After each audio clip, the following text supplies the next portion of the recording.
j'ai pensé à cette introduction, évidemment, il y a un certain nombre de souvenirs qui me sont revenus. Comment faire autrement? Et j'ai pensé d'abord à une histoire très ancienne qui est une certaine escapade à Rome. Et là aussi, il y avait la grève des trains. Certains peut-être s'en souviennent. Et ça nous a laissé en rade une partie de la journée dans le train qui nous emmenait au congrès. Et j'en ai gardé des souvenirs assez extraordinaires. Ce dont je me souviens aussi, c'est de la voix tonitruante de Lacan. Il avait commencé en disant « La troisième, c'est titre ». Je l'ai encore dans les oreilles, cette phrase de Lacan. Et à la sortie, mon analyste m'a glissé dans l'oreille « Il nous enterrera tous ». Heureusement, il avait tort, car on est ici, vivant, et c'est à nous maintenant de nous débrouiller avec son enseignement. Ce qui n'est pas une chose simple. Et lui-même en avait bien conscience.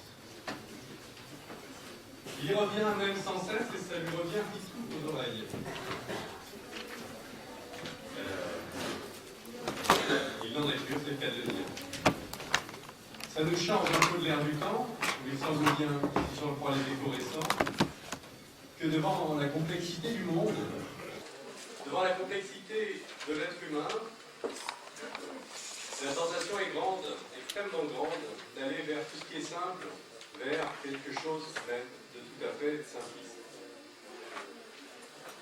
Et c'est sûr que si tout était vraiment simple dans la compréhension du psychisme, eh ben on ne serait pas là à se casser la tête sur ce que nous a transmis la vie.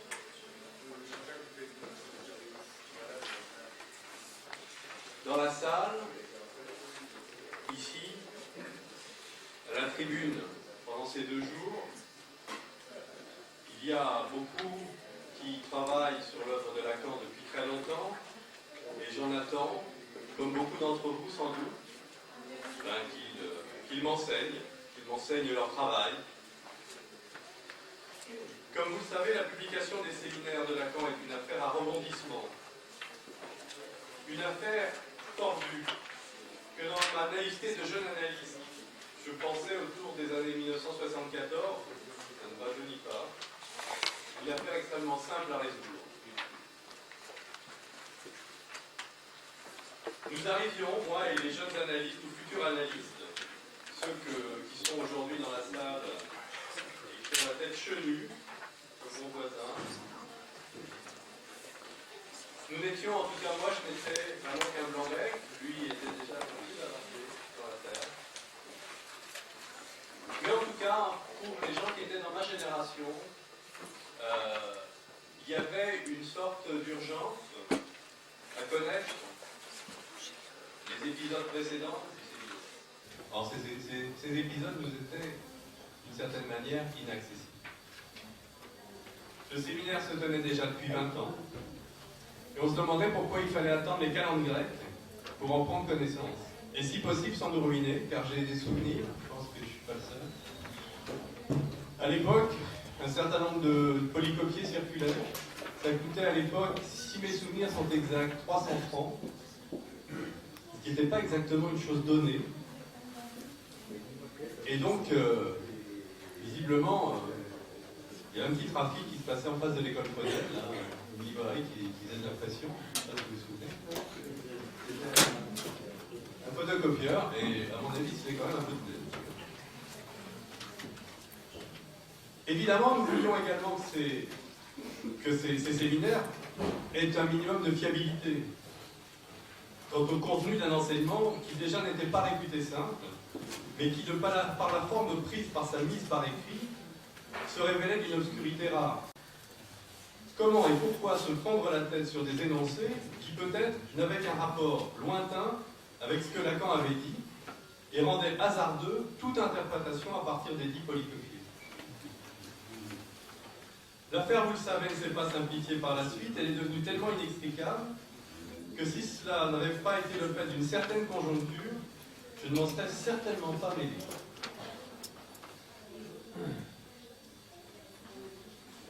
Enfin, j'ai fait le choix de dire un jour sur Oedipe, chiche, à ceux dont Jacques-Alain Miller, qui semblait d'accord pour essayer une nouvelle fois de démêler cette pelote, avant que nous soyons tous morts, de faire en sorte qu'on parle ensemble. H. m'a dit, et si on commençait par encore, j'ai dit allons-y. Ça a pris en fait une autre tournure. Il fallait, si j'ose dire, commencer par un certain commencement, même s'il n'y a jamais de commencement, tout est toujours continuation. Et donc évoquer les problèmes généraux que pose la transcription des séminaires. Volontairement, je n'ai pas voulu, je n'ai pas souhaité, ça avait été évoqué, y ajouter le problème de la traduction, qui est encore une autre question. Et j'ai choisi de faire, après cette réflexion sur la question de la transcription, encore qui devait être le seul et unique point d'ancrage de ce travail, de demander que les exemples qui soient pris pour réfléchir sur les problèmes posés le soient principalement, vous verrez que ce n'est pas le cas uniquement, mais principalement sur le séminaire encore. Cette question de la publication de son séminaire, Lacan se la pose à l'évidence dans le décours d'encore. Il y a de nombreux exemples à cela. Je pense qu'Éric Porges en parlera cet après-midi. Pour ma part, j'ai réécouté la bande enregistrée du séminaire que Serge H. Blum et Patrick Malas ont eu la gentillesse de me passer. Au fond, il nous donne quelques pistes. Lacan, quand il parle de la manière dont on peut le lire. Ce sur quoi moi je me suis attardé, c'est lorsqu'il parle de la publication du livre de la Coulada. Et Jean-Luc Nancy, le titre de la lettre, auquel il fait référence dans le séminaire encore, comme vous le savez. Il plaisante à ce sujet et il dit qu'il a été bien lu. Et que pour bien le lire, lui, Lacan, à entendre comme mieux que certains qui me veulent du bien ou qui me sont proches, il lui désuppose un savoir. Mais enfin, précisément, cette désupposition suppose une supposition préalable. Et c'est là sans doute une des clés que nous fournit Lacan pour le livre. Une posture qui alterne et hésite entre une supposition et une désupposition. Si cette posture est en effet comme un point de bascule possible lorsqu'il s'agit d'un écrit, comme c'est le cas pour le texte de la Coulabart et Jean-Luc Nancy, texte basé sur la lecture de l'article de Lacan, l'instance de la lettre, la raison du Picole, comment s'appuyer sur l'écriture d'un enseignement oral, sans s'interroger sur la solidité de l'appui qui servira à notre basculement. Supposition, désupposition. Je pense que c'est un des points sur lesquels on aura l'occasion de revenir. Mais enfin, s'il écrit à ses avantages, ce n'est pas sans raison, sans doute, que l'essentiel de l'enseignement de Lacan fut oral. Et l'une des raisons en est sans doute la participation à cet enseignement de ceux que je nommerai ici le public. Lacan avait besoin pour enseigner d'un public. Il ressort en effet de l'écoute quelque chose que l'écrit ne traduit pas et ne peut sans doute pas traduire. Une ambiance. Le séminaire, c'est aussi une ambiance. C'est un spectacle, je n'hésite pas sur ce terme. Les propos en sont parfois fort ardus, mais quand même, je dirais, on se marre. Lacan, selon le mot de Jacques Nassy, qui fabrique du transfert. Le séminaire, si j'ai bien retenu et si je ne déforme pas ce qu'il m'a dit, c'est une machine à fabriquer du transfert. C'est ce que j'ai pu entendre sur ce que tu dis. On y vient aussi pour ça. Car la salle est faite de gens qui, pour la plupart, se côtoient, se connaissent, travaillent ensemble, s'aiment, se courtisent, se détestent, sont sur le divan de Lacan, ou sur ceux qui assistent eux-mêmes au séminaire. Et chacun de guetter alors si Lacan va parler de lui, de sa cure, de quelque chose de la vérité qu'il a, en tant qu'analysant de Lacan lui-même, tenter de dire à Lacan. Secret espoir, toujours déçu ou presque, bien sûr, sauf dans l'illusion du détour d'une phrase entendue. Enfin, tous ont en commun un réel plaisir à venir écouter Lacan. Ils se donnent en spectacle et le spectacle est bon. D'ailleurs, quand le spectacle deviendra moins bon, Quand le jongleur commencera à hésiter sur la corde à attraper et le nœud à nouer, le public se mettra à bouder.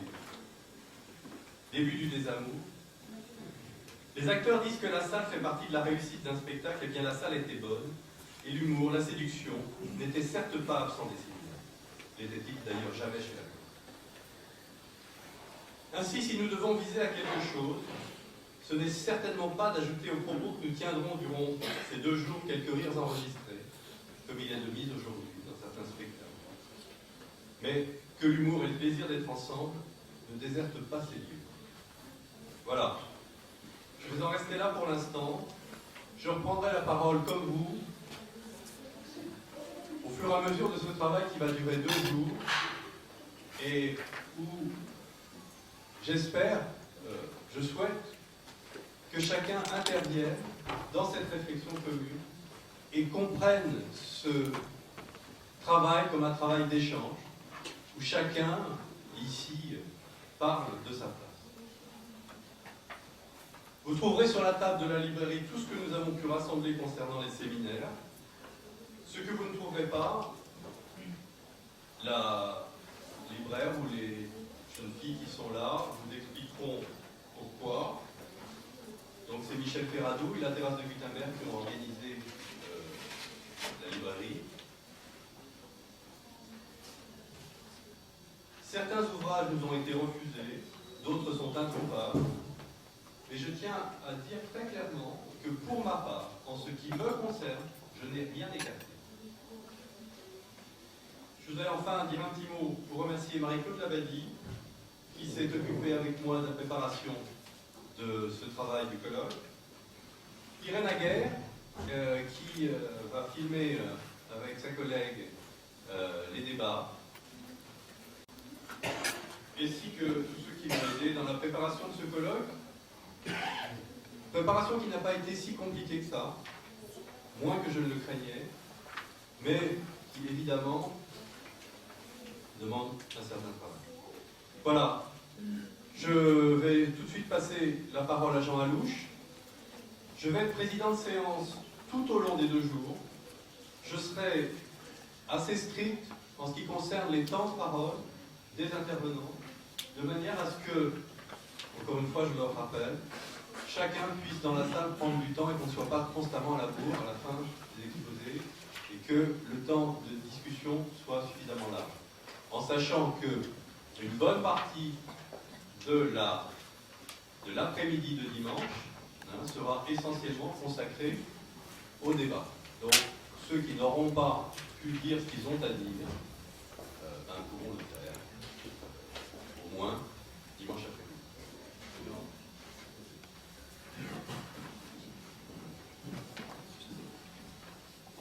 Bien,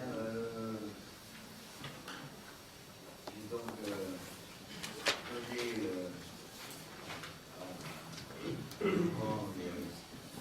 un texte assez fourni, je crois. Attendez le travail.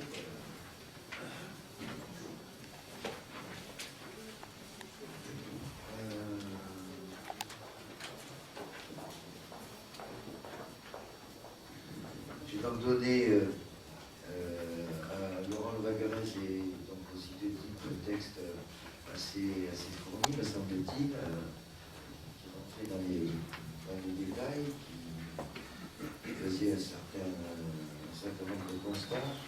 Et donc,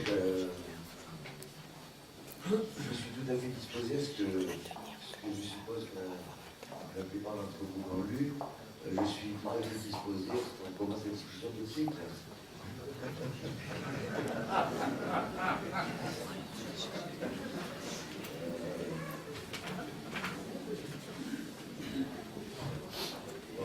Oui, oui. Vous voulez pas qu'on commence la discussion de ce texte tout de suite?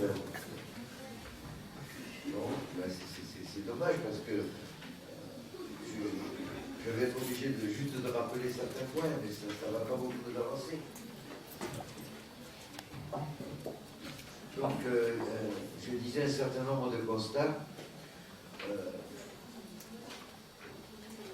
Premier constat, le fait que Lacan ait approuvé toutes les transcriptions qui ont été faites de son séminaire, je tire de cette approbation réitérée cette conclusion que ces jugements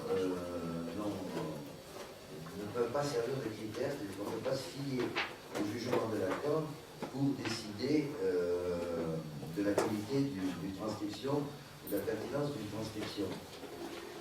Vous vous souvenez que celle de Pontalis était catastrophique et que l'accord a néanmoins loué.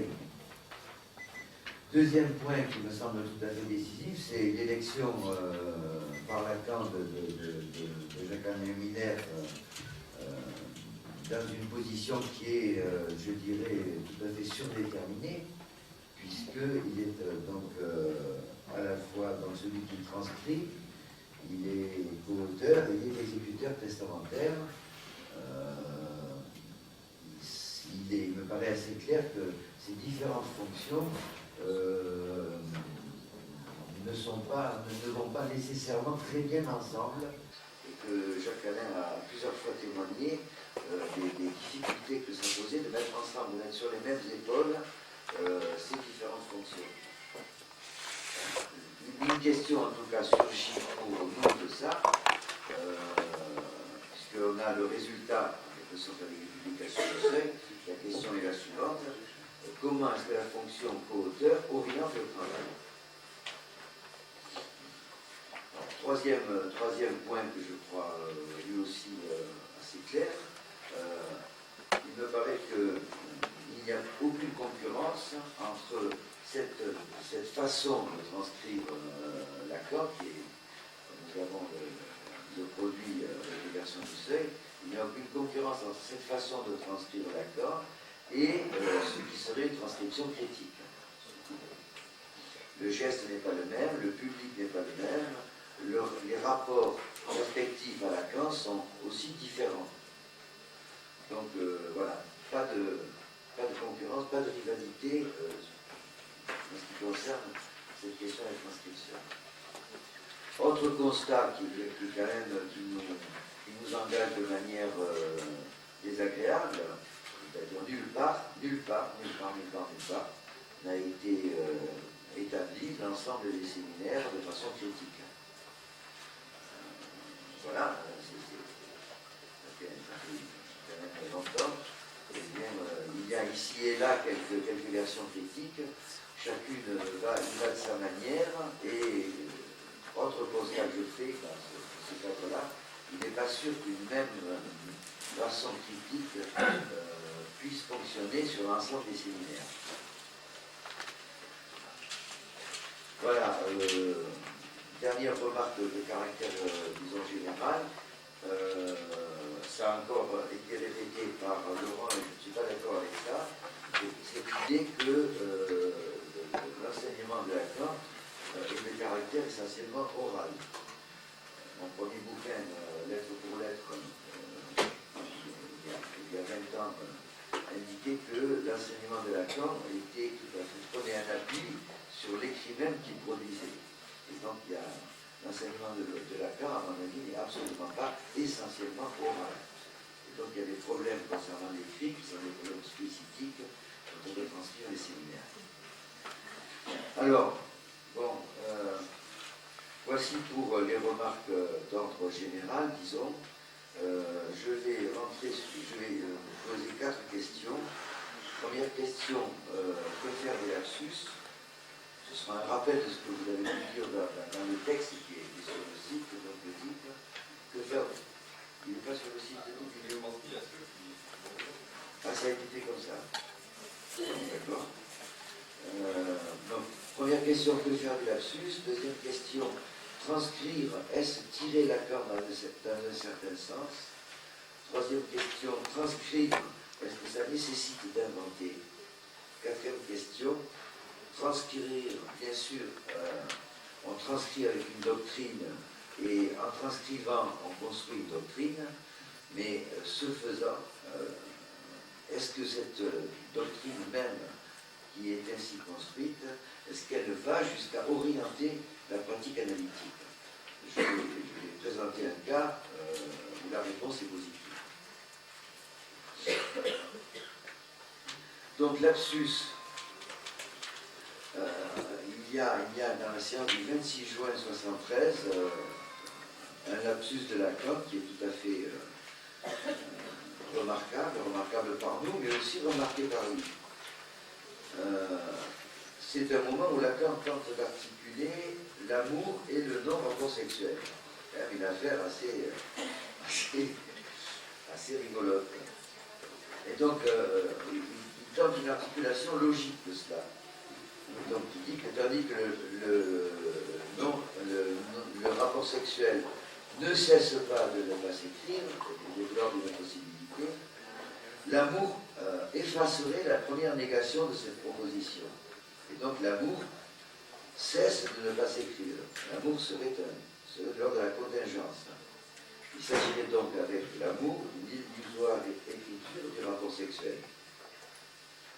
Puis, cette négation qui reste tente encore à se déplacer et le cesse de ne pas s'écrire se transforme en ne cesse pas de s'écrire et de contingent, l'amour deviendrait ainsi nécessaire. Vous voyez, c'est très joli, c'est très mignon, c'est bien construit, bien logique, on est très content avec ça, on va avoir là un savoir sûr, n'est-ce pas? Sauf que voilà, un lapsus intervient et Lacan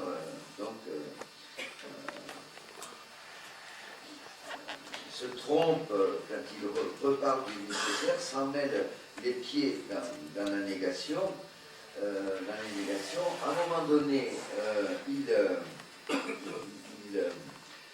continue comme s'il n'avait pas fait ce lapsus, et puis quand même, au bout d'un certain temps, il s'aperçoit qu'il a fait ce lapsus, il y revient et le commente.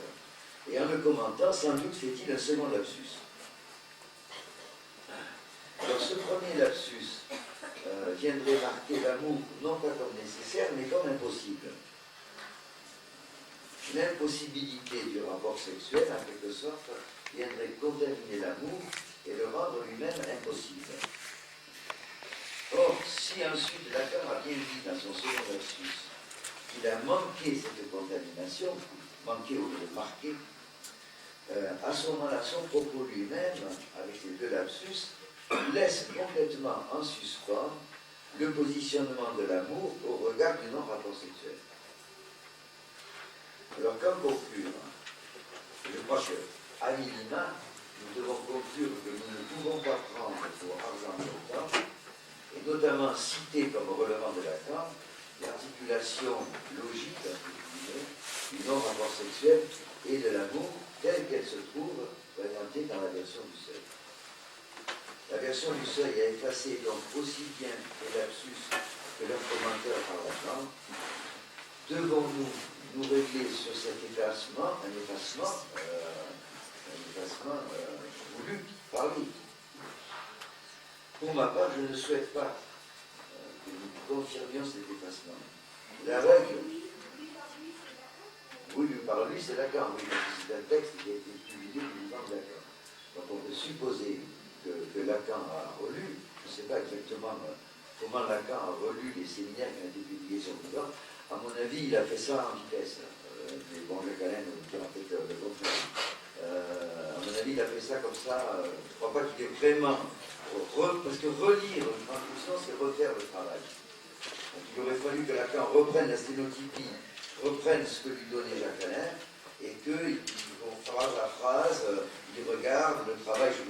J'imagine pas que Lacan ait fait ça. Peut-être que je me trompe, hein, mais je ne l'imagine pas. Donc, je crois qu'il a comme ça parcouru le travail et qu'il a trouvé que c'était très très bien et qu'il a dit ok, voilà. C'est ce que j'imagine. Donc concernant les lapsus, il me semble que la règle selon laquelle dès lors qu'un lapsus est commenté par Lacan, dès lors qu'un de ses propres lapsus est commenté par Lacan, il y a lieu de transcrire et le lapsus et son commentaire, et non pas, comme c'est ici fait dans la version seuil, d'effacer l'ensemble. Parce que là, dans le cas que je cite, la conclusion est différente. C'est-à-dire, soit on a un savoir logique qui paraît bien établi, soit on a, avec l'intervention du lapsus, qui bien sûr vient bien mettre les bâtons dans les roues de ce savoir, soit on a quelque chose qui reste flottant et vis-à-vis de quoi on ne peut tirer aucune conclusion. Alors, transcription tendancieuse, c'est mon second point. Est-ce que transcrire, c'est tendre à une certaine version de Lacan? J'ai donc donné comme exemple une séance du 5 juin 63 transcrite par l'association freudienne, c'était comme ça qu'elle s'appelait à l'époque. Elle a mis 20 ans à se rendre compte qu'on pouvait prendre les choses autrement. Elle est devenue association lacanienne. C'était pratiquement 20 ans après l'école lacanienne. Donc voilà, il y a là un passage qui est absolument incompréhensible, illisible. On pourrait passer des années et des années à essayer de déchiffrer, on n'arriverait à rien. La transcription donc de l'association freudienne s'est contentée de reproduire, sans le moindre recul critique, 3 bêtises de la sténotypiste, qui depuis, vous le savez, en a commis au moins une autre. Bien entendu, Jacques-Alain Miller a rectifié les plus grossières erreurs de la sténotypiste, et donc la question se pose, ce que vont penser les gens de la fille, n'est-ce pas, qui sont très fâchés contre les transcriptions linéaires, lorsqu'ils s'en remettront à celle de leur propre groupe, et qu'ils diront dans ce passage que, je cite, « le moi constitue le champ de l'autre comme manque ». J'imagine qu'ils penseront au moi de Charles Melman. Je ne vois pas d'autre solution. Alors, deuxième cas de transcription tendancieuse, c'est la toute première fois où, dans son parcours, Lacan situe l'amour sur le registre du comique. Et c'est aussi la toute première fois où il articule amour et sexe. C'est pas rien. La version seuil, dans un passage que vous pouvez avoir sous les yeux si vous avez mon texte, a substitué quasi systématiquement, sauf une fois, au soi qui était écrit dans la sténotypie, a substitué au soi le ça. Le contexte donc indique clairement que cela revient à éloigner Lacan de Hegel et à le rapprocher de Freud. Or, cette opération, cette transcription, cette substitution, présente 3 conséquences regrettables. Premièrement, elle prive Lacan de son plus fort argument en faveur du comique de l'amour, à savoir le fait que dans la religion esthétique, Uns Religion, le tragique précède le comique. Donc le comique lui est subjectivement supérieur. Un argument de poids. Deuxièmement, cette substitution débouche sur un énoncé qui ne convient, à mon avis, ni à Freud ni à Lacan. Je cite, « Le ça est par nature au-delà de la prise du désir dans le langage. » Cet énoncé ne va pas. Le soi, oui, est au-delà, etc., mais le ça, certainement pas. Troisièmement, cette transcription, et je trouve que c'est le point le plus ennuyeux, empêche de lier ce propos qui est du 18 décembre 57 à un autre propos qui est du 21 novembre 62, où, s'agissant de l'amour, Lacan, une nouvelle fois, ferraille avec Hegel. Ce débat, ça fait 3 ans que je tiens un séminaire sur l'amour Lacan, je commence quand même un petit peu au fait des questions.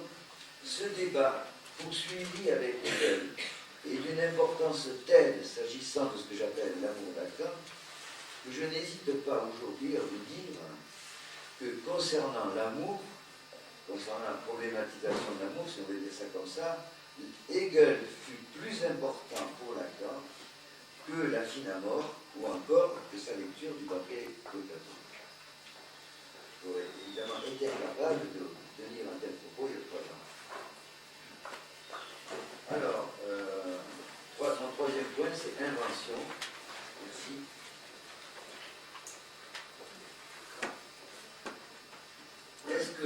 transcrivant, on est amené à inventer. J'ai présenté donc dans ce papier 3 occurrences, mais il y en a des dizaines et sans doute des centaines. 3 occurrences où l'écriture d'autres fait problème. Occurrence où l'on ne saurait sans sauvagerie trancher entre autres petit a et autres grand A. Ce à quoi contraint le fait d'écrire. Dans la première de ces occurrences, comme ça c'est juste un petit rappel que je vous fais, Lacan parle du rapport à l'autre en désignant ensemble, c'est ça qui compte, en désignant en même temps l'autre en tant qu'objet unique, l'autre de l'amour, donc l'autre fait avec un petit a, et l'autre comme répondant du langage. Il parle du rapport à l'autre en désignant ces deux autres-là.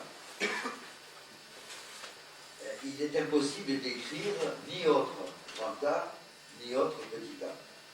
Et donc, je fais une proposition. Je propose que toutes les fois où ce problème se présente, donc je répète, elles sont nombreuses, je propose que nous inventions et que nous écrivons autre, O-T-R-E, pour indiquer que justement, il est exclu de choisir l'un ou l'autre autre. Alors évidemment, c'est pas bien, quoi, parce que Lacan s'est bagarré des années pour justement qu'on fasse la distinction entre petit autre et grand autre. Et donc, être amené à dire que dans certaines occurrences, justement cette distinction conceptuelle ne fonctionne pas, on a l'impression que c'est lui faire du tort. Je ne crois pas du tout. Je ne crois pas du tout. Je crois au contraire qu'un de ses mérites, c'était de savoir, comment dire, ne pas se tenir, quand cela s'imposait, ne pas se tenir à ceux-là même qu'il avait lui-même construit. C'est-à-dire être à côté de ceux-là même qu'il avait lui-même construit. Ça, c'était quelqu'un qui savait faire ça. Ils ne sont pas nombreux ceux qui savent faire ça. Je pense que Foucault était celui-ci. Alors, le dernier point que je voudrais, indiquer est quelque chose d'assez ennuyeux, puisque je vais vous indiquer que une certaine façon de transcrire va jusqu'à avoir pour conséquence une certaine manière de pratiquer l'analyse. C'est-à-dire que les enjeux ne sont pas simplement des enjeux théoriques, mais on a des témoignages précis que, une fois un parti pris théorique pris par la transcription, eh bien, cela va suivre au niveau de la pratique. Bon, il s'agit de quelque chose de très sérieux, il s'agit donc du traitement possible du psychose. Dans le séminaire donc, du psychose, Lacan, bien sûr, convoque la célèbre phrase de Freud, selon laquelle le psychotique aime son délire comme lui-même. Et il va, comme à son habitude, bouleverser Freud. Pour cela, il tente une sorte de parallèle entre un fait socioculturel qu'il établit lui-même, parce que bon, je ne crois pas que quelqu'un d'autre ait formulé ça comme ça, il parle de la dégradation socioculturelle de l'amour. Depuis la grande figure de l'amour courtois, l'amour au fil du temps, même avec la reprise romantique de l'amour courtois, l'amour se serait dégradé jusqu'au point qu'on arriverait dans un moment où l'amour aurait,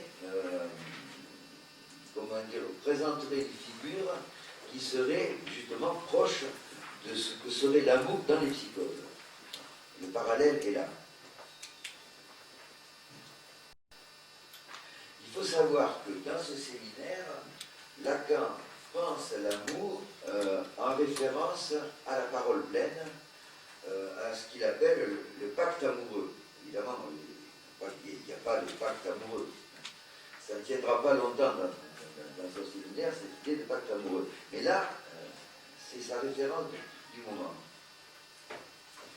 Et donc, l'amour étant lié au pacte amoureux, à la parole pleine, à l'opposé, l'amour du psychosé, comme il appelle, c'est très bien psychosé, l'amour du psychosé se porterait là où la parole est absente, je cite. Étant donné son rapport au signifiant, étant donné son attachement à la seule forme de la parole, le psychosé ne peut aimer qu'ailleurs, ne peut qu'aimer ailleurs.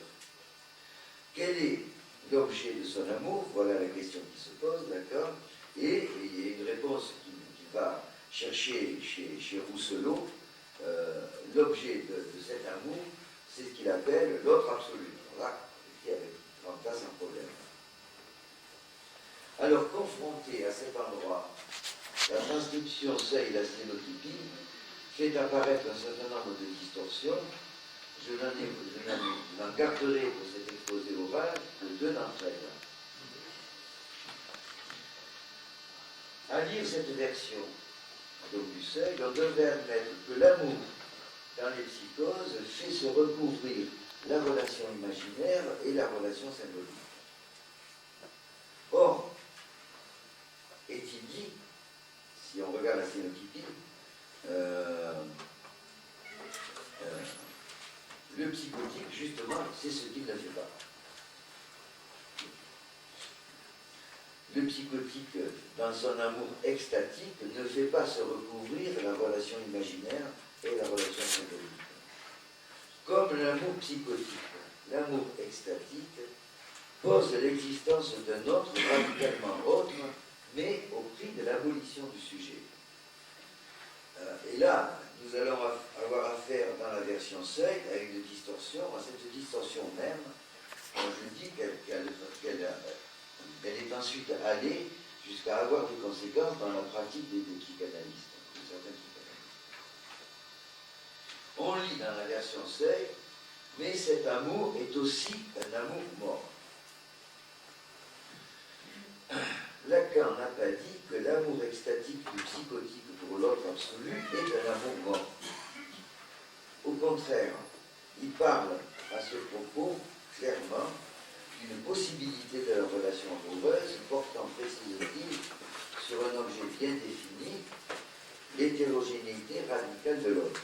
Autrement dit, le psychotique aime l'autre en tant qu'autre, cet amour est vivant. Et donc la séquence qu'on lit dans la version Seuil, la séquence qui dit ceci, en tant que cet amour est aussi mort, veut dire, conformément à Rousselot, qui est là derrière-plan, que cet amour vivant, pour autant qu'il se réalise, implique l'abolition du sujet. Vous voyez, cet amour est aussi mort, ça veut dire cet amour est aussi une mort. Ça ne veut pas dire que c'est un amour mort. Hein? Donc toujours sur l'interprétation de cet aussi, et là, donc la phrase du Seuil tranche dans un sens qui n'est pas, à mon avis, le bon, en disant cet amour est aussi mort, c'est-à-dire c'est un amour mort. Alors que ce qui est dit, c'est que cet amour, qui est un amour vivant, est aussi une mort. Alors la confirmation que ceci est allé jusqu'à avoir des conséquences dans la pratique de certains analystes, je l'ai trouvé dans l'ouvrage collectif paru au Seuil en 2004, L'amour dans les psychoses. Dans l'avant-propos, dès l'avant-propos de cet ouvrage, mais aussi dès le premier texte que j'ai lu, texte assez pénible, où il y a un savoir qui est vraiment assuré de lui-même. L'auteur s'appelle Boris, je ne connais rien de lui, je ne sais pas qui c'est. Mais bon, il y a 2 pages d'un condensé féroce sur ce que serait l'amour dans les psychoses selon Lacan. Aucune question n'est posée, tout a l'air d'aller de soi, tout a l'air de rouler comme une bonne mécanique. Et donc cet auteur dit clairement, voilà, dans une psychose, l'amour est mort. Et dans la préface aussi, on a cette même affirmation. Voilà, je crois pouvoir conclure. Donc, aussi nombreuses soient les améliorations apportées à une transcription qui est de la main d'un co-auteur, jamais ne s'ensuivra cette métamorphose qui ferait virer cette modalité du transcrire en une transcription critique. Autant vouloir faire une poire d'une pomme. Or, Jacques Lacan a bel et bien rendez-vous avec la critique. Il a un rendez-vous avec la critique.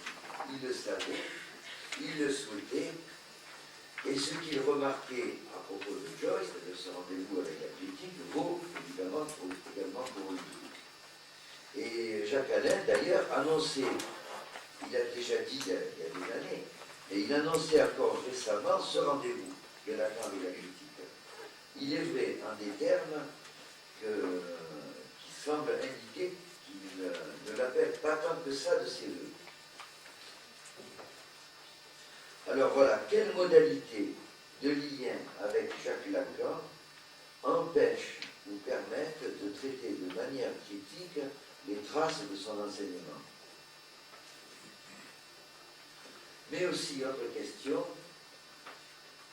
est-ce bien cela, à savoir une transcription critique, est-ce bien cela dont ses élèves auraient la responsabilité? Reviendra-t-elle cette responsabilité à d'autres qu'à des élèves? Quelque chose dans son enseignement l'exclurait-il? Je ne le sais pas. L'épreuve, au jour d'aujourd'hui, n'a pas été faite. Soit Michel Foucault. Que le personnage soit lui aussi adulé,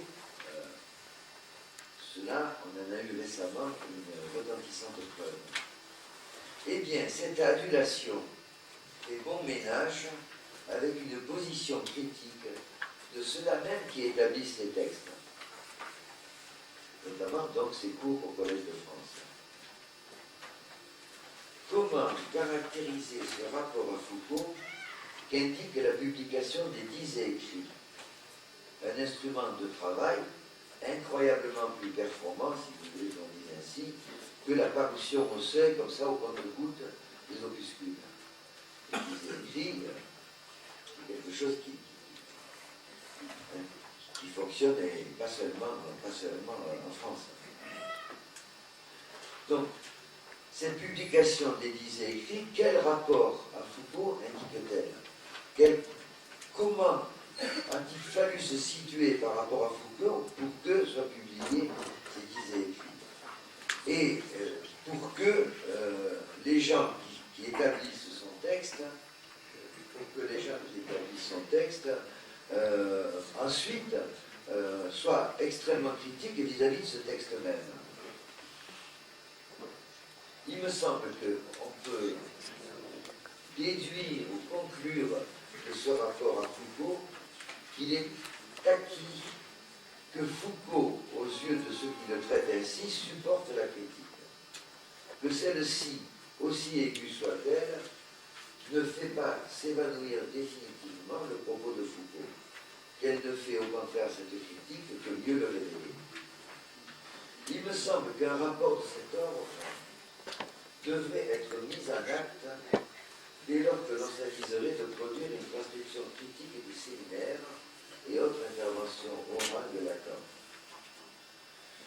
Cela n'a pas lieu. Craint-on que son enseignement y succombe? Ce serait, si tel était le cas, pour finir, et en dépit de tout ce que l'on proclame, bien peu faire confiance au feuillage de Lacan. Voilà, je vous remercie. Daniel Arnaud, est-ce que vous voulez dire quelques mots?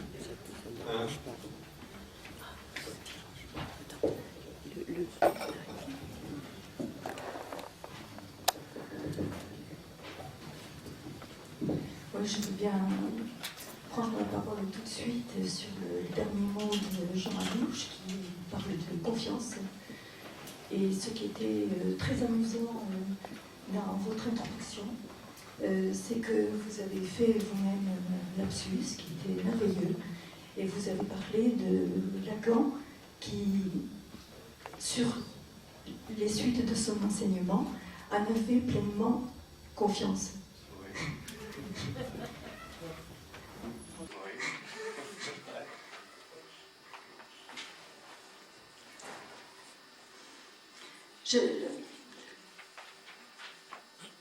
Je me suis demandé si c'était pertinent ou pas de prononcer aujourd'hui le mot de cette écriture.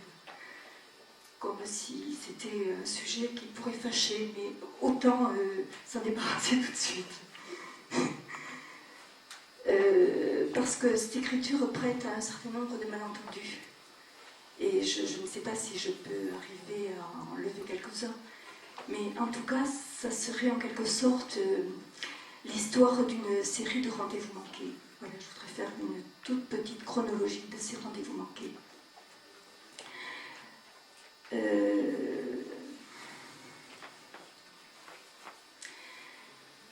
Ça m'oblige à reprendre un vieux chapeau que pourtant j'avais voulu déposer. Si Jacques-Alain Miller a pu nous dire dans une réunion préparatoire qu'il ne tenait pas tellement à être Saint-Sébastien, il est vrai que je n'ai pas non plus tellement le goût des auréoles et que quelqu'un un jour m'a appelé Sainte Écriture, ce qui était assez drôle, assez bien vu, mais pas très gentil.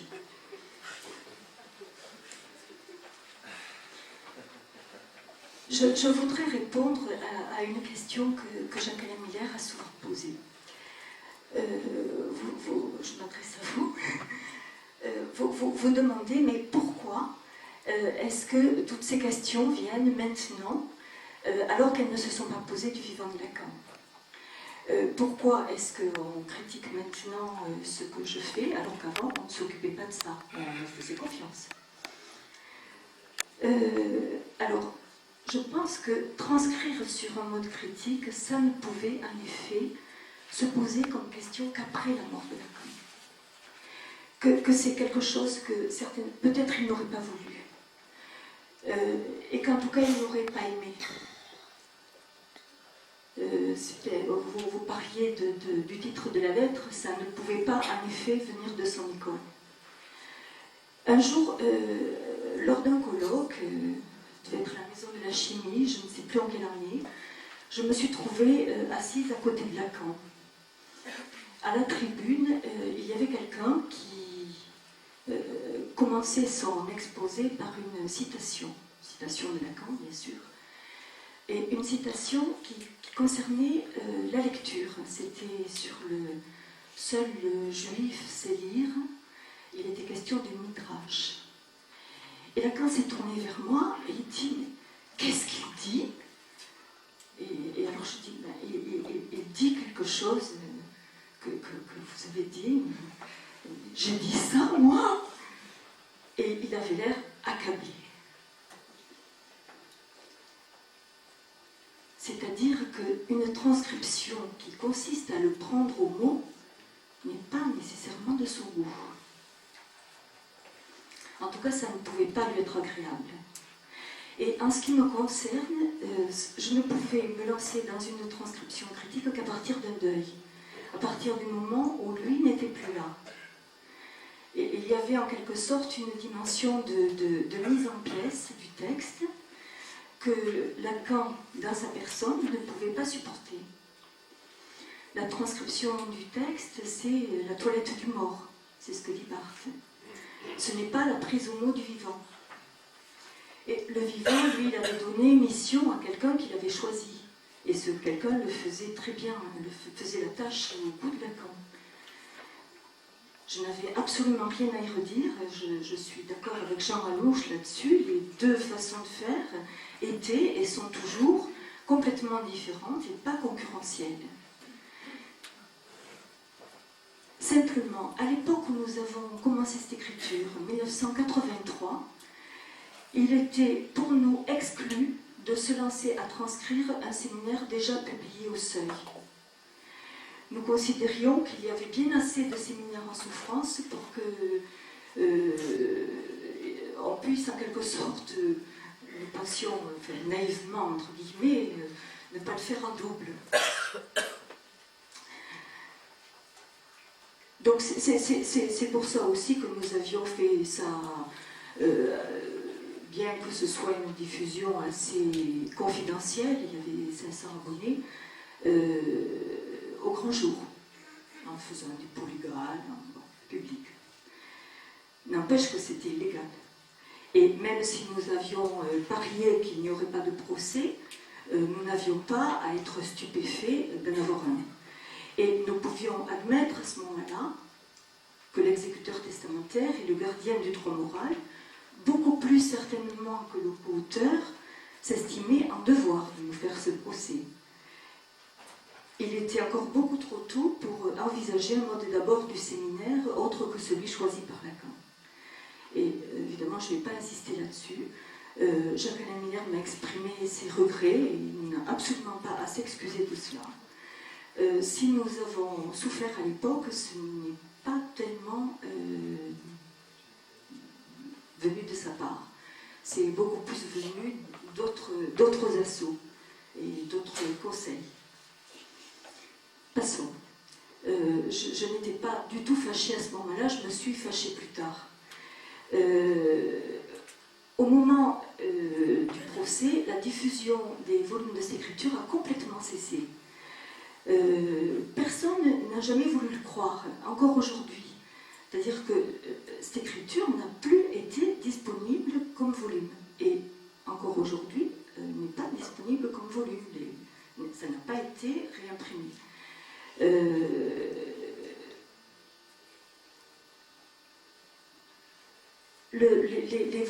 Ce qui restait à faire comme travail à ce moment-là a été fini et a été stocké.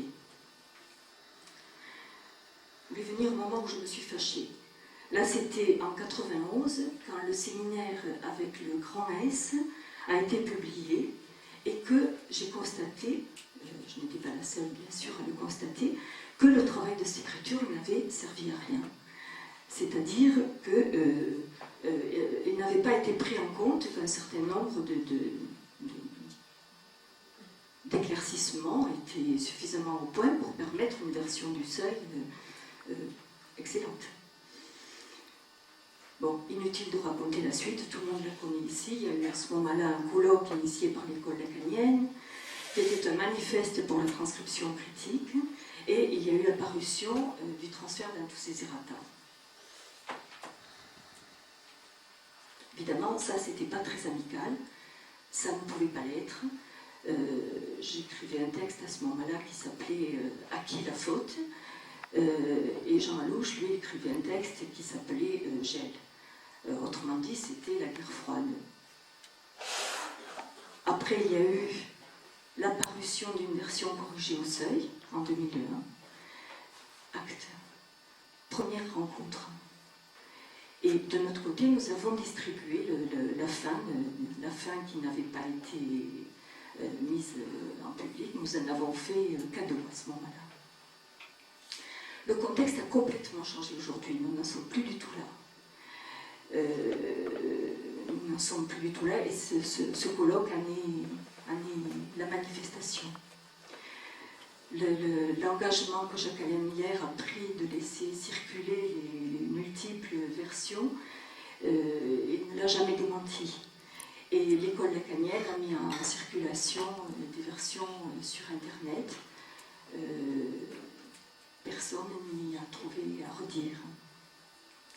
Donc c'est aujourd'hui un nouveau rendez-vous. Un nouveau rendez-vous où vous êtes là, Jacques-Alain Miller, et moi je trouve ça extraordinaire. Quand bien même cette rencontre serait sans lendemain, elle a lieu. Nous sommes rassemblés autour de la question du séminaire.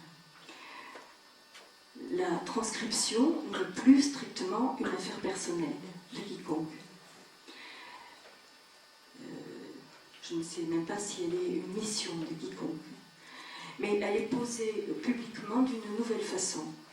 Voilà. Et est-ce que la transcription critique va être aujourd'hui à ce rendez-vous? Je considère que c'est quelque chose qui maintenant ne dépend pas de Jacques-Alain Miller.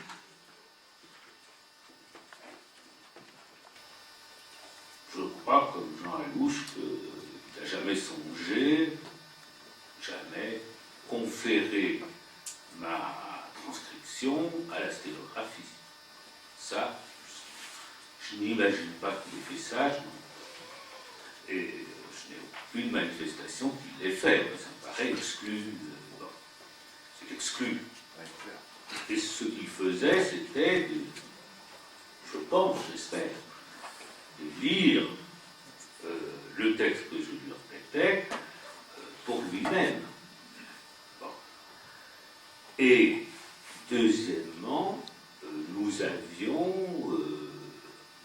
sur la base de ce que je lui remettais comme premier jet, si on peut dire, nous avions des séances de travail où c'est moi qui lui posais des questions pour désambiguer certains passages ou choisir entre des formulations, éclaircir. Et au fond, le critère de Lacan, ça n'était pas est-ce ce que j'ai dit, c'est qu'est-ce qui doit prendre place maintenant dans le contexte d'un livre à paraître, qu'est-ce qui doit prendre place là.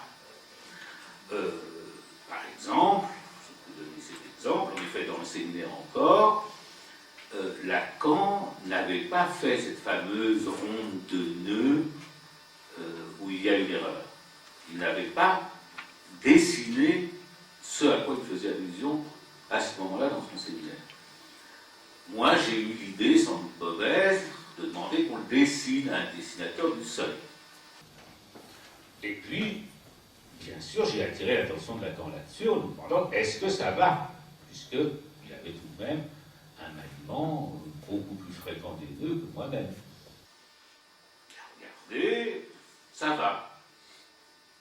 Quand Thomé et Souris sont arrivés en disant qu'il y a une erreur, c'est moi qui me suis trouvé le coupable, et j'aurais pu me lever et dire mais monsieur, vous l'avez vu, je vous ai posé la question, au moins vous partagez la faute avec moi. Je gardais le silence. Ce que j'aurais dû faire depuis longtemps, mais là-dessus il y a un certain retard, c'est insérer le nœud correct dans l'édition et mettre une note remerciant Thomé et Souris. Bon, j'aurais dû le faire, ça se fera. Ça ne bouleverse pas la lecture du séminaire. Un autre exemple que je prends extempore, c'est dans le séminaire 1 cette fois-ci, 53, qui est paru en même temps que encore, puisque au fond j'ai commencé par le séminaire 11, c'était mon choix, et ensuite j'ai fait le 1 et le 20. Et donc dans le séminaire 1, vous trouvez dans l'édition que j'ai fait paraître au seuil, à un moment, un schéma en spirale, si vous direz bon, qui reflète la théorie que Lacan pouvait avoir à l'époque de la fin de l'analyse, si je me souviens bien. Or, là, il avait fait un schéma qui ne figurait pas dans la transcription qu'il m'avait remis, dans les sténographies. Et donc, ça manquait, lui-même n'avait plus aucun souvenir de ce qu'il avait pu faire à l'époque. Là, au fond, c'est la première fois où j'ai eu l'idée, qui m'a manqué ensuite pour le transfert, où j'ai eu l'idée de lui dire, mais il n'y avait pas des gens qui prenaient des notes à l'époque, on pourrait peut-être aller retrouver ça.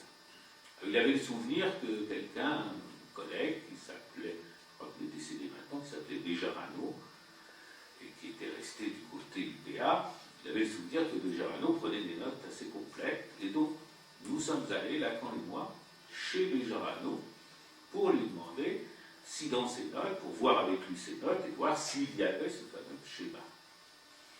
Et dans les notes de Bejarano, pas de schéma. Qu'est-ce que nous faisons pour ne pas laisser un trou dans le livre? Lacan dit, eh bien, essayez de le recomposer, de le réinventer.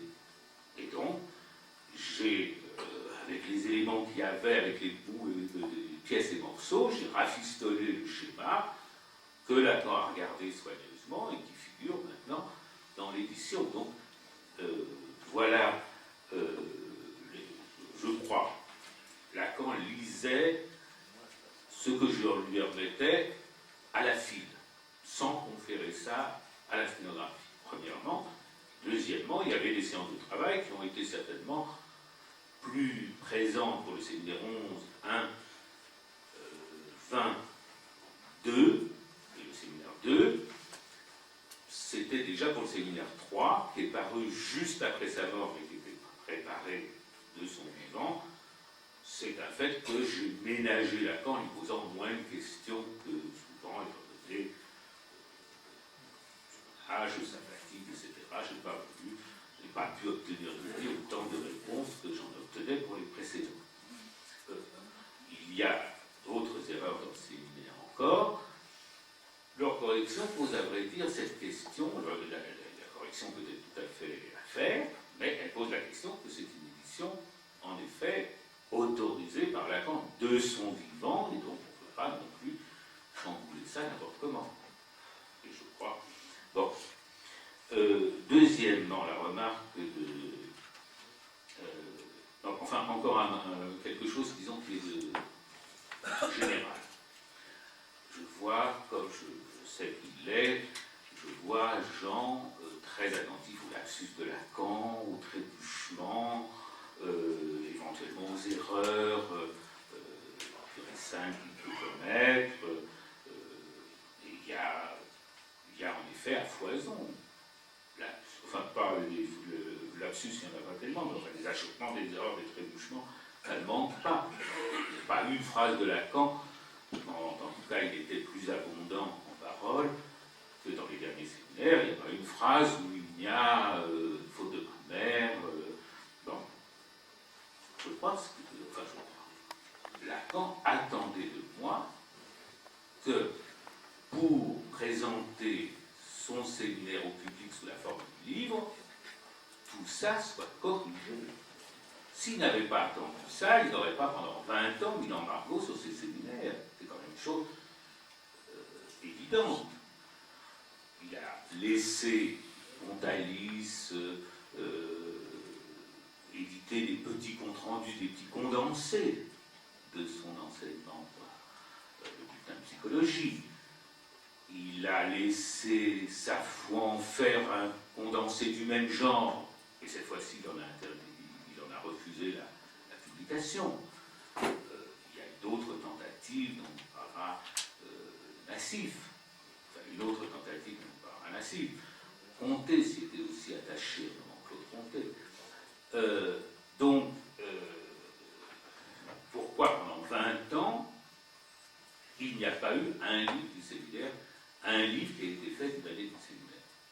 Nous reviendrons certainement sur la question, mais ce que Lacan attendait, c'est que ce texte devienne présentable au public. Et dans sa conception, ça supposait en effet que les achoppements de l'exposé oral soient en effet corrigés. Et ça ne faisait pas le moindre doute. Donc là, en effet, on peut dire qu'il n'y a pas de concurrence, il n'y a pas de rivalité entre cette édition pour le public, qu'on peut dire corriger, qu'on peut dire améliorer, c'est un terme qu'a employé Jean Alouche, si on est, on peut dire trafiqué, et elle l'est en effet en partie. Il y a parfois, pour pouvoir donner un texte au public présentable, ou avec, dans certains endroits où j'ai des pièces et des morceaux, il faut que je trouve quelle est la solution à mon gré, qui passera le mieux, et ce sont autant.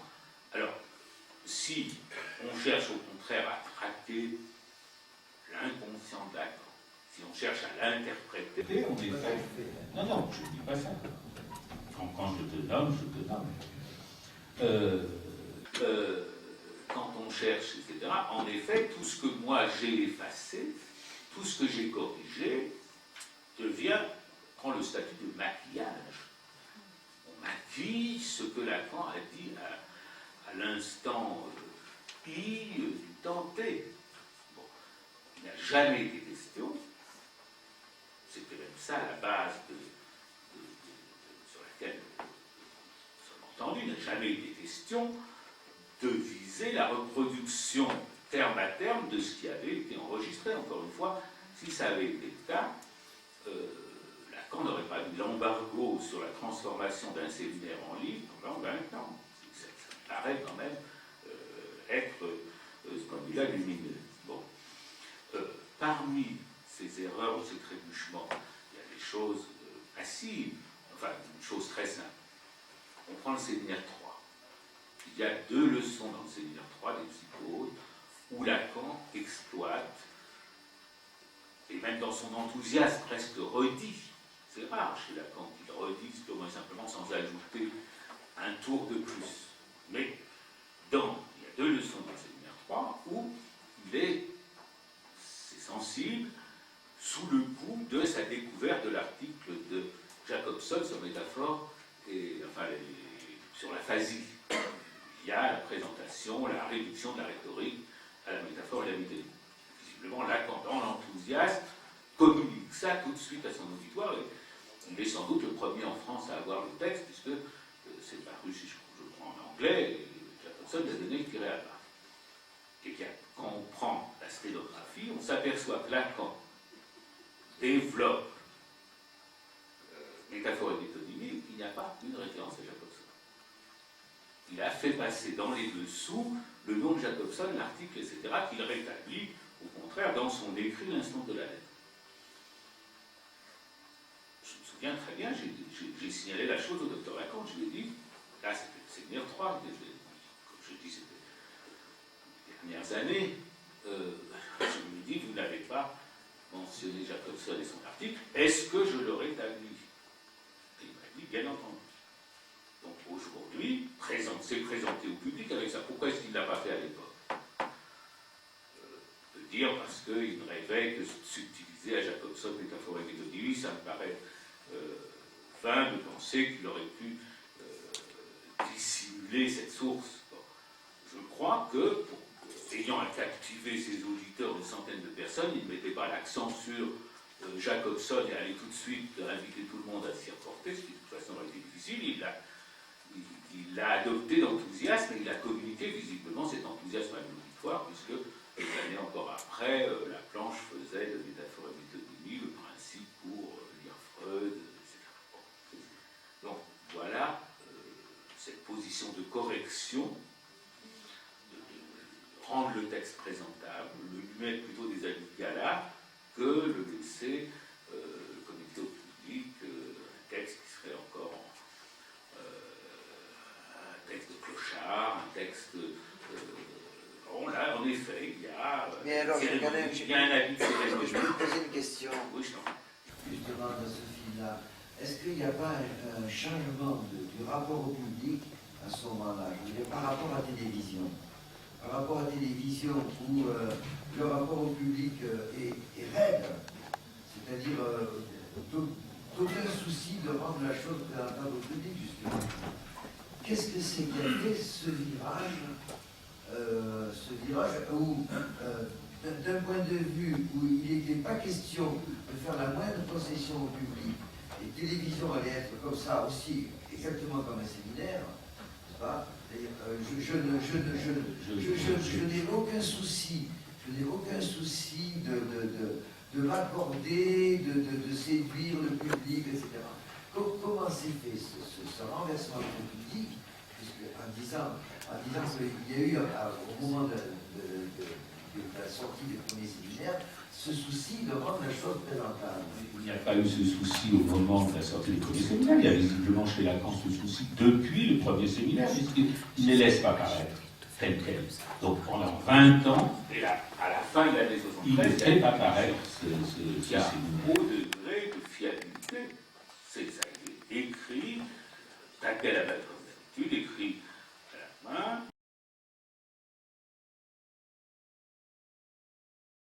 tapé à la machine par Gloria, on ne sait combien de fois avec des corrections, etc. Enfin, pas tellement de fois, puisque la télévision avait commencé sur un échec, c'est-à-dire l'idée était que ce serait improvisé, donc j'avais donné une liste de questions de Lacan, et je me posais la première, je devais répondre et on devait continuer. On n'a pas vraiment réussi parce qu'il fallait faire plusieurs prises et que Lacan continuait continuait à réfléchir à la question, donc ne reprenait jamais au point où on s'était arrêté avant. À la fin de la journée, avec Benoît Jacot, nous avons conclu qu'on n'est pas continué comme ça, et nous avons dit au docteur Lacan, enfin, proposé donc je donnerai les questions, enfin il y avait les questions qui répondent par écrit. Et alors là, très gentiment, pendant une semaine, c'est pour ça que je dis qu'il n'y a pas eu tellement de réécriture, pendant une semaine, il venait presque tous les soirs m'apporter sa copie de la journée. Très gentiment, et donc j'ai vu petit à petit, j'ai découvert télévision s'écrivant petit à petit, donc je crois que l'idée qu'il faut être présentable quand on vient devant le public, c'est le motif qui, pendant 20 ans, a inhibé la transformation des séminaires. Il y a beaucoup d'autres facteurs. C'est qu'aujourd'hui, où il y a des magnétophones, où il y a des caméscopes, etc., nous sommes habitués à la transformation assez rapide de l'oral en écrit. Ça n'était pas du tout le cas dans les années 50 et 60.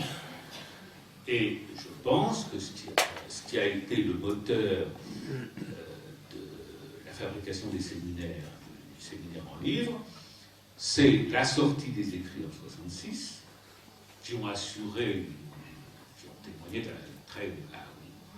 procuré une très grande notoriété à Lacan, et que dans la foulée, il y avait visiblement un public avide à l'époque des séminaires. Je crois qu'à ce moment-là, il y a eu un désir de la maison d'édition, passant par François Weil, qui était l'éditeur de Lacan, d'avoir d'autres œuvres de Lacan.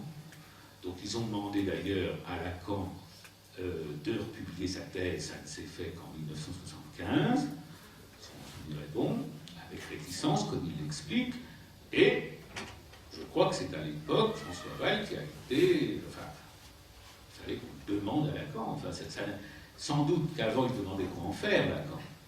En tout cas, il ne voulait pas que ça passe au public dans ces détails, ça n'était absolument pas... Aujourd'hui, par exemple, les éditions du Seuil ont une collection spéciale où il y a conférences, enseignements oral, etc. On ne trouvait absolument pas ça dans les années 50-60. Il a fallu certainement le désir de la maison d'édition pour que finalement la question se pose pratiquement de comment transformer un séminaire en livre. Et une tentative a été faite avant la mienne, dans cette optique, je crois, c'est peut-être un peu plus de détails, par Nassif. Bon. Alors, je ne voudrais pas être interminable, mais je commence à l'être.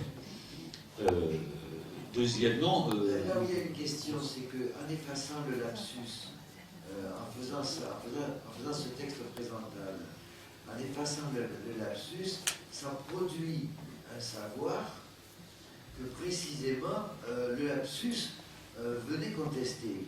Donc on se trouve avec des assertions, qui sont, qui ont été, entérinées par Lacan, par toi, reconnues dans la validité. Simplement, si je me règle non pas sur ce que tu dis, à savoir, il s'agissait de faire un livre et non pas de reproduire ce qu'il y avait eu lieu. Donc, il y a rien sur la légitimité de ce débat. Simplement, le savoir que ça produit est un savoir que le lapsus vient contester. Donc, ça durcit Lacan. Très bien, oui, c'est ça qu'il s'agit d'ailleurs. Ça, c'est le problème. Durcir Lacan. Oui, mais c'est très embêtant. Oui, enfin, c'était un dur Lacan. Hein. Oui, mais moi, je vais faire un peu mou. Hein? Je vais faire mou. Ah, voilà. Oui, Ça, ce sont des données plus premières. malléable. Voilà. Plus Ça, malléable. on ne peut pas aller contre ça. Peut-être une réponse à donner un peu. Oui, mais il y avait encore... Alors, très rapidement, le point sur le Covid dans les formations d'annonce. C'est vrai que... J'avoue que j'ai hésité presque dans tout le temps de l'établissement du séminaire. Je revenais sur ça en me demandant est-ce que je laisse soit, est-ce que je mets ça Et puis j'ai choisi ça. Sur ton indication, je vais certainement reprendre encore la question. Et en effet, enfin, j'ai été mal à l'aise avec ça pendant tout le temps d'établissement du séminaire. Il a fallu, après que je tranche, il est possible que j'ai tranché dans le mauvais sens, et je reprendrai volontiers ce passage. Pour aller vite, je ne crois pas pouvoir introduire dans les séminaires la graphie autre, O-T-R-E, quand on doit hésiter entre grand A et petit A. Je considère que la minuscule, quand en effet on ne peut pas trancher, alors c'est la minuscule. C'est ça que je fais.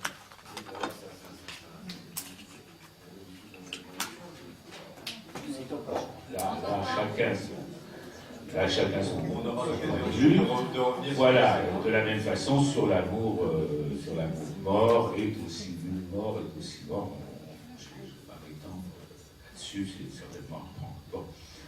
Alors, maintenant, l'affaire Stécriture, qui donc nous ramène à 20 ans en arrière. Je suis tout à fait d'accord que ça a été une sorte de rendez-vous manqué. J'ai une connaissance de transcription par quelqu'un.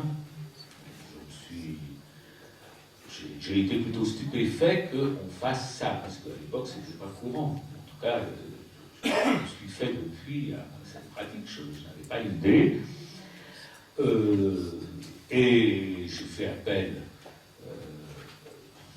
oui, j'en ai parlé au Seuil, si je me souviens bien.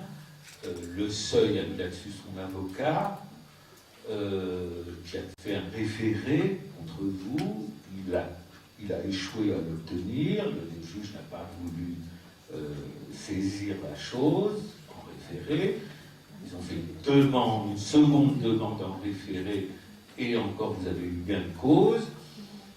Et alors j'ai considéré qu'il savait. Enfin, je ne comptais pas y être moi-même en question. C'était les éditions du Seuil. Enfin, vu que leur avocat était retoqué 2 fois et que jusqu'alors il n'avait pas été jugé que la validité du testament vacant, j'ai poussé les éditions du Seuil de côté. Nous avons, demandé à Roland Dumas, qui était à l'époque ministre, qui ne pouvait pas lui-même se dire la cause, le nom d'un avocat, c'était Charrière-Bonazel, et je suis allé avec lui, donc au fond. Mais avant ça, dans l'intervalle entre le moment où la cause était soutenue par les éditions du Seuil et le moment où je l'ai prise en mon nom, il y a eu une tentative timide de « parlons-nous ensemble ». J'ai demandé à Joatier de téléphoner à Jean Alouche pour dire « parlons-nous, essayons d'éviter… Peut-être que Joatier n'a pas été assez clair. A répondu que c'était… qu'il avait été rebuté dans cette proposition de nous entendre. Bon.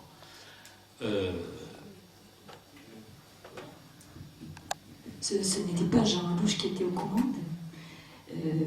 Voilà, c'était moi. Et Joatier était un intermédiaire, alors que c'était de vous qu'on attendait quelque chose. Comme nous étions à ce moment-là, quand même, avec cette écriture à couteau tiré, puisqu'il y avait la justice, etc., avant d'y avancer moi-même, j'ai demandé à Joatier, qui était ami de Jean Alouche, de faire cette démarche pour dire que nous pouvons nous parler directement.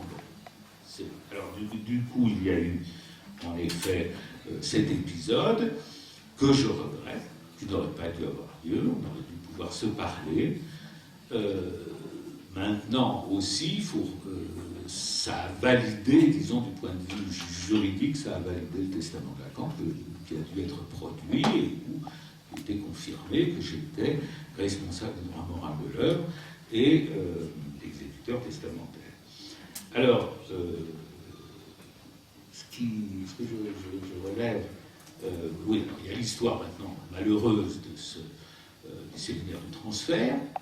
Au fond, pour moi, c'était tellement pas comme ça qu'il fallait faire que je n'ai même pas utilisé une édition transfert, je ne me suis pas du tout reporté à votre travail, parce que, bon, c'était le travail pirate qui avait été condamné, donc moi-même, je n'ai pas considéré ça comme un matériau utile. Ah, je trouve, c'était tellement pas comme ça qu'il fallait faire, je trouve ça formidable comme formulation. C'était tellement pas comme ça qu'il fallait faire. Ah oui, c'est superbe, c'est superbe. J'exprime ce qui a été mon aveuglement à ce moment-là. Bon, et la preuve est qu'en effet, je n'ai pas utilisé, et surtout, ce que je n'ai pas fait, je me suis rendu compte que il y avait les notes de Paul Lemoine, avec qui j'avais siégé des années au conseil de l'école de la cause freudienne, et que ces notes étaient très précieuses. Mais il faut dire que, au fond, ce qui était important pour moi, c'était de continuer comme du vivant de Lacan. Bon. Et donc, du vivant de Lacan, je ne consultais pas les notes de Paul Lemoine. Personne même ne l'avait signalé. Je savais qu'il prenait assidûment des notes. Et ce que m'a fait voir cette écriture, c'est que, surtout la volée de bois vert que j'ai prise avec la sortie du transfert et ses errata, j'ai compris qu'il fallait en effet se référer au cahier de Paul Lemoine, et Gilles Lemoine, qui a disparu juste avant les grandes vacances, Gilles Lemoine m'a remis l'ensemble du cahier. Donc je vous dois cette alerte qui a fait que maintenant, quand j'étais venu à séminaire et que Paul Lemoine était là, ce n'est pas le cas de tous les premiers, eh bien je préfère à cet élément supplémentaire. Alors, au fond, je vous ai entendu dire, Daniel, Lacan n'aurait pas voulu, Lacan n'aurait pas aimé, etc. Au fond, vous pouvez prendre des libertés avec ça, si je puis dire. Et moi, au moins la partie de moi, si je puis dire, qui est responsable du droit moral, ne peut pas.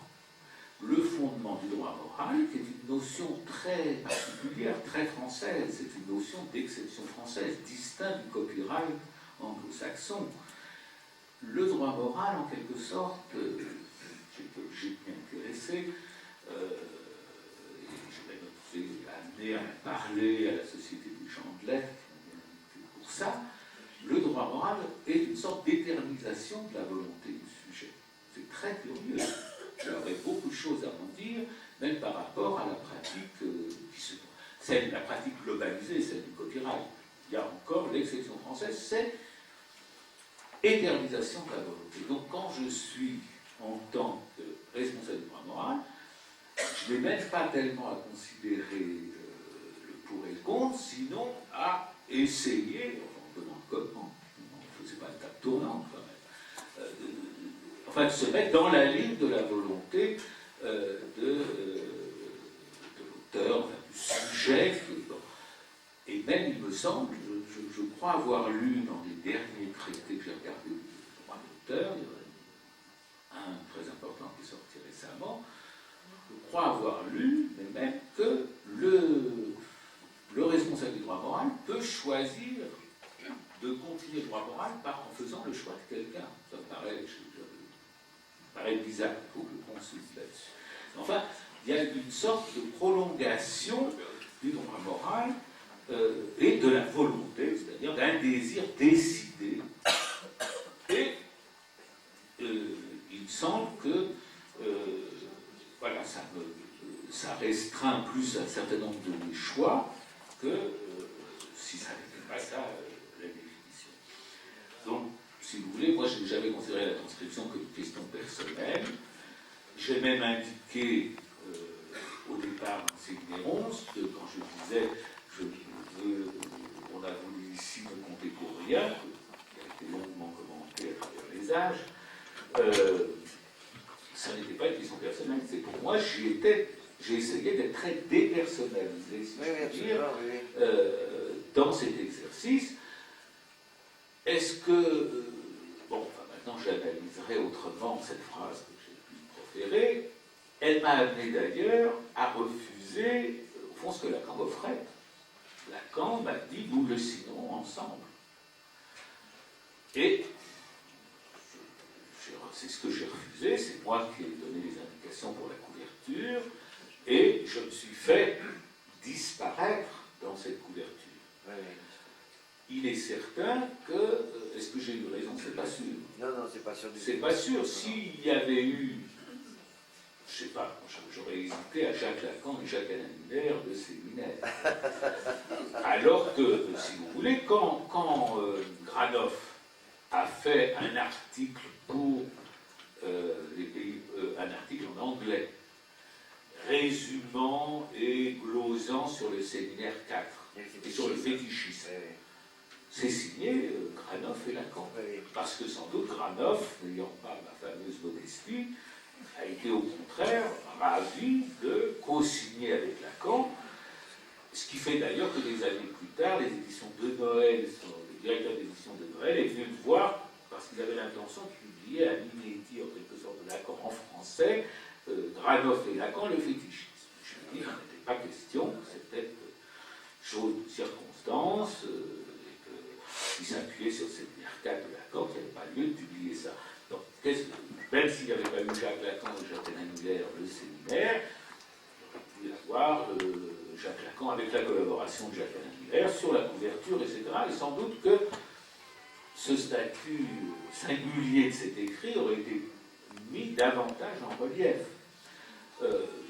Enfin, bon, moi j'ai considéré que le travail restait subordonné, même s'il y a un travail de collaboration, restait subordonné, bien entendu, à Lacan, à l'apport de Lacan.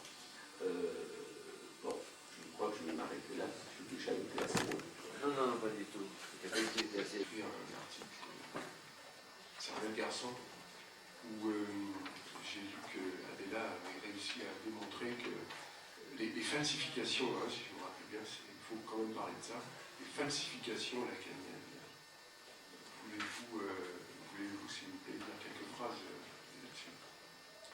Est-ce que dans l'optique d'un établissement véritablement critique, faut-il pas supporter ça? Et donc il faudrait signaler, l'édition critique indiquerait l'écart que réalise Lacan par rapport au texte de crise, alors qu'il